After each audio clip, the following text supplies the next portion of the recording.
Hi friends, മാഷാസ് വേൾഡിൻ്റെ പുതിയൊരു വീഡിയോയിലേക്ക് സ്വാഗതം. അപ്പോൾ ഇന്ന് നമ്മൾ തയ്യാറാക്കാൻ പോകുന്നത് നല്ല അടിപൊളി ഒരു നെല്ലിക്ക വൈനാണ്. അപ്പോൾ നെല്ലിക്ക വൈൻ തയ്യാറാക്കാനായിട്ട് നമ്മൾ 1 കിലോ നെല്ലിക്ക എടുത്തിട്ടുണ്ട്. 1 കിലോ നെല്ലിക്ക നമ്മൾ കടയിൽ നിന്ന് മേടിച്ച നെല്ലിക്കയാണ്. ആ വലിയ നെല്ലിക്കൊക്കെ ഉണ്ട്. അപ്പോൾ നമുക്കിതൊന്ന് കട്ട് ചെയ്ത് കൊടുക്കാം. അപ്പോൾ കട്ട് ചെയ്ത് ചെറിയ പീസാക്കിയിട്ട് കട്ട് ചെയ്തിട്ടിട്ട് നമുക്ക് വൈനിടാം. അപ്പോൾ നമുക്ക് കട്ടിങ് തുടങ്ങാം.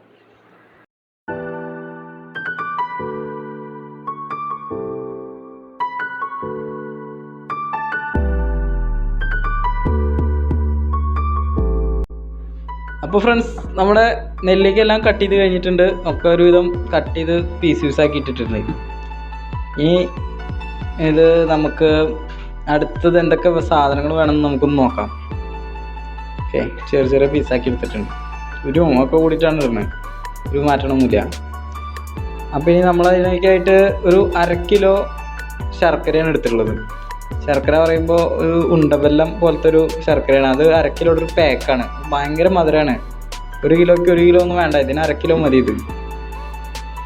ഈ ശർക്കര ആകുമ്പോൾ കേട്ടോ, ഇത് ഭയങ്കര മധുരമുള്ള ശർക്കര. പിന്നെ നമ്മൾ എടുത്തിരിക്കുന്നത് ഗോതമ്പാണ്. ഗോതമ്പ് ഒരു ശകല ഗോതമ്പ് എടുത്തിട്ടുള്ളത്. ഇത് നമുക്ക് കുറച്ച് വീര്യത്തിന് വേണ്ടിയിട്ട് നമുക്ക് ചേർക്കാൻ നമ്മൾ കഴുകി ഉണക്കി എടുത്തിട്ടുണ്ട്. പിന്നെ കുറച്ച് സ്പൈസസ് എടുത്തിട്ടുണ്ട്. 2 പട്ട, പിന്നെ ഒരു 3 ഏലക്ക, പിന്നെ ഒരു 8ഓളം ഗ്രാമ്പു. ഇത്രയും സാധനങ്ങൾ നമ്മളതിൽ ചേർക്കുന്നുണ്ട്, ഫ്ലേവറൊക്കെ കിട്ടാൻ വേണ്ടിയിട്ട്.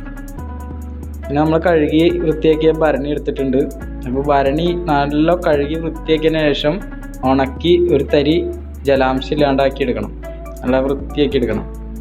അപ്പോൾ ഉള്ളിൽ ജലാംശമൊക്കെ ഉണ്ടോ എന്ന് നമുക്ക് നോക്കാം. ജലാംശമൊക്കെ ഉണ്ടെങ്കിൽ അത് തുടച്ച് വൃത്തിയാക്കി എടുക്കണം. അപ്പോൾ തൽക്കാലം നമ്മളതിൽ നല്ല ക്ലീനാക്കി എടുത്തിട്ടുണ്ട്, കുഴപ്പമൊന്നുമില്ല. അപ്പം നമുക്ക് ഇതിലേക്ക് നമ്മളെ ഐറ്റംസ് ഓരോന്നായി നമുക്ക് ചേർത്ത് കൊടുക്കാം. അപ്പോൾ അതിനാദ്യമായിട്ട് നമ്മൾ നെല്ലിക്ക, നമ്മൾ എടുത്തിരിച്ചിരിക്കുന്ന നെല്ലിക്കയുടെ പകുതി നെല്ലിക്ക നമ്മൾ അതിലേക്ക് ഇട്ട് കൊടുക്കാം. ഭരണിയിലേക്ക് ഇട്ട് കൊടുത്തിട്ട് ഒരു ലെയർ പോലെ നമുക്ക് ചെയ്യാം.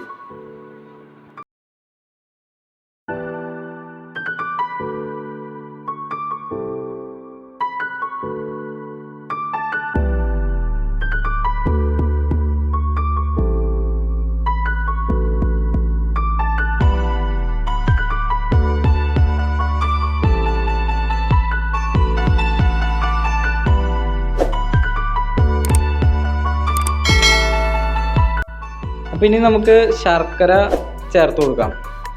അപ്പോൾ ശർക്കര പറഞ്ഞാൽ ബെല്ലാണ്. അപ്പോൾ അത് നമുക്കിതിൻ്റെ പകുതിയോളം ശർക്കര നമ്മൾ എടുത്ത് വെച്ചിരിക്കുന്നതിൻ്റെ പകുതിയോളം അതിലേക്ക് ചേർത്ത് കൊടുത്ത് ഒരു ലെയർ പോലെ ഇട്ട് കൊടുക്കാം. ഇപ്പോൾ ശർക്കര നമ്മൾ ഒരു പകുതി ഇട്ട് കൊടുത്തിട്ടുണ്ട്. ഇനി നമുക്ക് ബാലൻസ് ഉള്ള നമ്മുടെ നെല്ലിക്ക മുഴുവനായിട്ട് അതിന് മുകളിൽ ഒരു ലെയറായിട്ട് ഇട്ട് കൊടുക്കാം.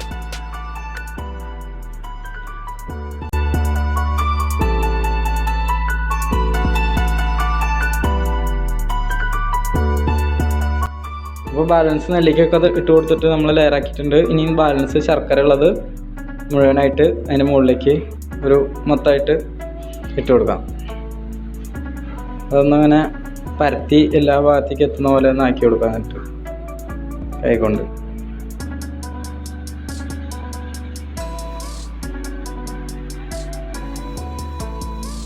ഇനി അടുത്തായിട്ട് നമുക്ക് മാറ്റി വെച്ചിരിക്കുന്ന സ്പൈസസ് ഉള്ളത് അതിലേക്ക് ഇട്ട് കൊടുക്കാം.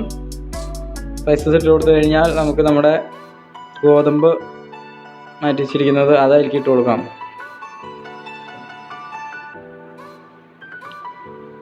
അപ്പോൾ ഗോതമ്പ് നമ്മൾ മുഴുവനായിട്ട് അതിലേക്ക് ഇട്ട് കൊടുത്തിട്ടുണ്ട്. ഇനി നമുക്ക് വേണ്ടത് തിളപ്പിച്ചാറ്റിയ വെള്ളമാണ്. നമ്മൾ നല്ല വെട്ടി തിളയ്ക്കണ പോലെ തിളപ്പിച്ച് അത് ചൂടാക്കി എടുത്തിട്ടുള്ള വെള്ളമാണ് നമ്മളിതിൽ ചേർക്കാൻ പോകുന്നത്. അപ്പോൾ വെള്ളം ഇത് വെച്ചിട്ടുണ്ടെങ്കിൽ നമ്മളിപ്പോൾ ഇട്ട് വെച്ചിരിക്കുന്ന നെല്ലിക്ക കവർ ചെയ്യുന്ന അത്രയും വെള്ളം മാത്രമാണ് നമ്മളിതിലേക്ക് ഒഴിച്ചു കൊടുക്കുന്നുള്ളൂ. അപ്പോൾ വെള്ളം നമ്മൾ എടുത്തിട്ടുണ്ട്. നമ്മൾ തിളപ്പിച്ച് ചൂടാറിയിട്ടുള്ള വെള്ളമാണ്, തരി ചൂട് പോലും ഇല്ലാത്ത വെള്ളം.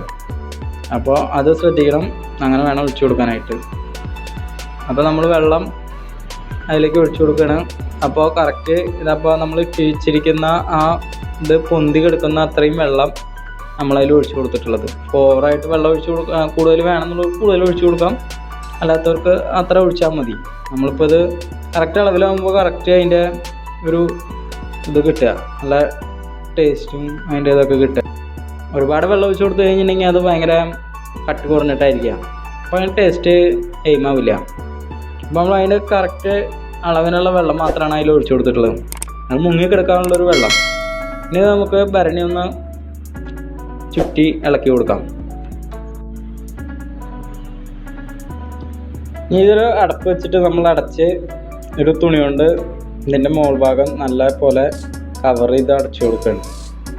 അപ്പോൾ അതിൽ നമ്മൾ ഈസ്റ്റ് ചേർക്കുന്നുണ്ട്. ഈസ്റ്റ് പക്ഷേ ഇന്ന് ചേർക്കില്ല, നാളെ രാവിലെയാണ് നമ്മൾ ഈസ്റ്റ് ചേർക്കുള്ളതിൽ. നാളെ രാവിലെ ഈസ്റ്റ് ചേർത്ത് ഇളക്കിയിട്ട് നമ്മൾ വയ്ക്കും. ഇപ്പോൾ തൽക്കാലം ഇതിങ്ങനെ വെച്ച് മൂടി ഭദ്രമായിട്ട് വയ്ക്കുള്ളൂ. അപ്പോൾ നമ്മൾ ഇതിനെ കെട്ടാനായിട്ട് കയറല്ല, ഒരു ഇലാസ്റ്റിക്കാണ് എടുത്തിട്ടുള്ളത്. ഇലാസ്റ്റിക്കിൻ്റെ ഒരു തലപ്പ് കെട്ടി കൊടുത്തിട്ടുണ്ട്. അപ്പോൾ ഇത് വെച്ചിട്ട് ഒരു 2 ലെയറായിട്ട് ആ സാധനം ചുറ്റിയിടുക. അപ്പോൾ അത് നല്ല ടൈറ്റായിട്ട് കിടന്നോളും. ഇലാസ്റ്റിക്കിൽ തുണി കെട്ടിയാലും മതി. നമ്മളതിലിപ്പോൾ ഇങ്ങനെ ഒരു ഇലാസ്റ്റിക് നമ്മൾ സെറ്റ് ചെയ്ത് വെച്ചിട്ടുള്ള കാരണം കൊണ്ട് അത് വെച്ചിട്ട് ഇത് നല്ല ടൈറ്റായിട്ട് എയർ ടൈറ്റായിട്ട് അടയ്ക്കുക. അപ്പോൾ ഇത് ഇലാസ്റ്റിക് ആകുമ്പോൾ നല്ല ടൈറ്റിൽ കിടന്നോളും, വലിച്ച് ടൈറ്റാക്കി ഇടണം എന്നുള്ളൂ. അപ്പോൾ ഇത് നമ്മൾ ഇട്ട് സെറ്റാക്കിയിട്ടുണ്ട്. ഇതിനി നമ്മൾ നാളെ രാവിലെയാണ് ഇത് എടുത്തിട്ട് ഇനി ഇതിൽ ഈസ്റ്റ് കലക്കി കൊടുക്കാൻ പോകുന്നത്. ഇന്ന് നമ്മൾ ഈസ്റ്റ് കലക്കുന്നില്ല, നാളെ രാവിലെ നമ്മളിത് തുറന്നിട്ട് ഈസ്റ്റ് കലക്കി നന്നായി ഇളക്കി വയ്ക്കും. അപ്പോൾ ഇത് പിറ്റേന്നാൾ രാവിലെ ആയിട്ടുണ്ട്, നമ്മളിത് തുറന്നു. ഇനി ഇതിലേക്ക് ഈസ്റ്റ് നമുക്ക് കലക്കി കൊടുക്കണം. അപ്പോൾ നമ്മൾ ഇൻസ്റ്റൻറ്റ് ഈസ്റ്റാണ് എടുത്തിരിക്കുന്നത്. അത് 1 സ്പൂൺ ഈസ്റ്റ് നമ്മളിതിൽ ചേർത്ത് കൊടുക്കുന്നുണ്ട്. അപ്പോൾ അതിൻ്റെ ഉള്ളിൽ നല്ല ഉണ്ടാവും, അതിങ്ങനെ കലങ്ങി ആ കളറൊക്കെ ആയിട്ട് കിടക്കുന്നുണ്ട്, ആ ശർക്കരയുടെ കളറൊക്കെ ആയിട്ട്. അപ്പോൾ ഈസ്റ്റ് 1 സ്പൂൺ ഈസ്റ്റ് എടുത്തിട്ടുണ്ട്, ഇൻസ്റ്റൻറ്റ് ഈസ്റ്റാണ്. നമ്മളത് അതിൽ ഇട്ട് കൊടുത്തു. ഇനി ഒരു മരത്തവി വെച്ചിട്ട് നമ്മളത് ഇളക്കി കൊടുക്കണം. അപ്പം മരത്തവി നമ്മൾ വൈനിന് ഇളക്കാൻ ഉപയോഗിക്കുന്നൊരു മരത്തവി മറ്റ് കറികളിലൊന്നും ഇടുന്നതായിരിക്കരുത്, പ്രത്യേകം ശ്രദ്ധിക്കണം. ഇത് നമ്മൾ വൈനിന് ഇളക്കാൻ വേണ്ടിയിട്ട് മാത്രം ഉപയോഗിക്കുന്ന ഒരു മരത്തവിയാണ്. അപ്പോൾ അത് കഴുകി ഉണക്കി ജലാംശമൊന്നും ഇല്ലാണ്ട് ആയിരിക്കണം. അപ്പോൾ അത് നല്ലപോലെ ഇളക്കി കൊടുത്ത് മിക്സാക്കി എടുക്കാം. ഇനി ഇത് നമ്മൾ 41 ദിവസം വെക്കുകയാണ് ചെയ്യുന്നത്. 41 ദിവസം കഴിഞ്ഞിട്ടാണ് നമ്മൾ വൈൻ എടുക്കുകയുള്ളൂ. അപ്പോൾ വൈൻ എടുക്കുന്ന വീഡിയോ നമ്മൾ ഇതിൽ പോസ്റ്റ് ചെയ്യും. അടുത്ത പ്രാവശ്യം 41 ദിവസം കഴിഞ്ഞ് എടുക്കുമ്പോൾ നമ്മളിത് പോസ്റ്റ് ചെയ്യുന്നതായിരിക്കും. അപ്പോൾ ഇതുപോലെ തന്നെ ഇത് അടച്ച് തുണി ഉപയോഗിച്ച് മൂടി നമ്മുടെ ഇലാസ്റ്റിക് വെച്ചിട്ടത് നന്നായി എയർ ടൈറ്റായിട്ട് കെട്ടി വയ്ക്കാൻ പോവാണ്. പിന്നെ 41 ദിവസം കഴിഞ്ഞിട്ടാണ് നമ്മളിത് എടുക്കുക. അപ്പോൾ എല്ലാ ദിവസവും രാവിലെ ഒരേ സമയം തന്നെ, എന്നും 6 മണിക്കാണെങ്കിൽ 6 മണിക്ക്, അല്ലെങ്കിൽ 8 മണിക്കാണെങ്കിൽ 8 മണിക്ക്, അങ്ങനെ ആ സമയത്ത് തന്നെ ഡെയിലി ഇളക്കി കൊടുക്കാൻ ശ്രമിക്കുക. അപ്പോൾ വീഡിയോ ഇഷ്ടമായെങ്കിൽ ലൈക്ക് ചെയ്യുക, സബ്സ്ക്രൈബ് ചെയ്യുക, ഷെയർ ചെയ്യുക.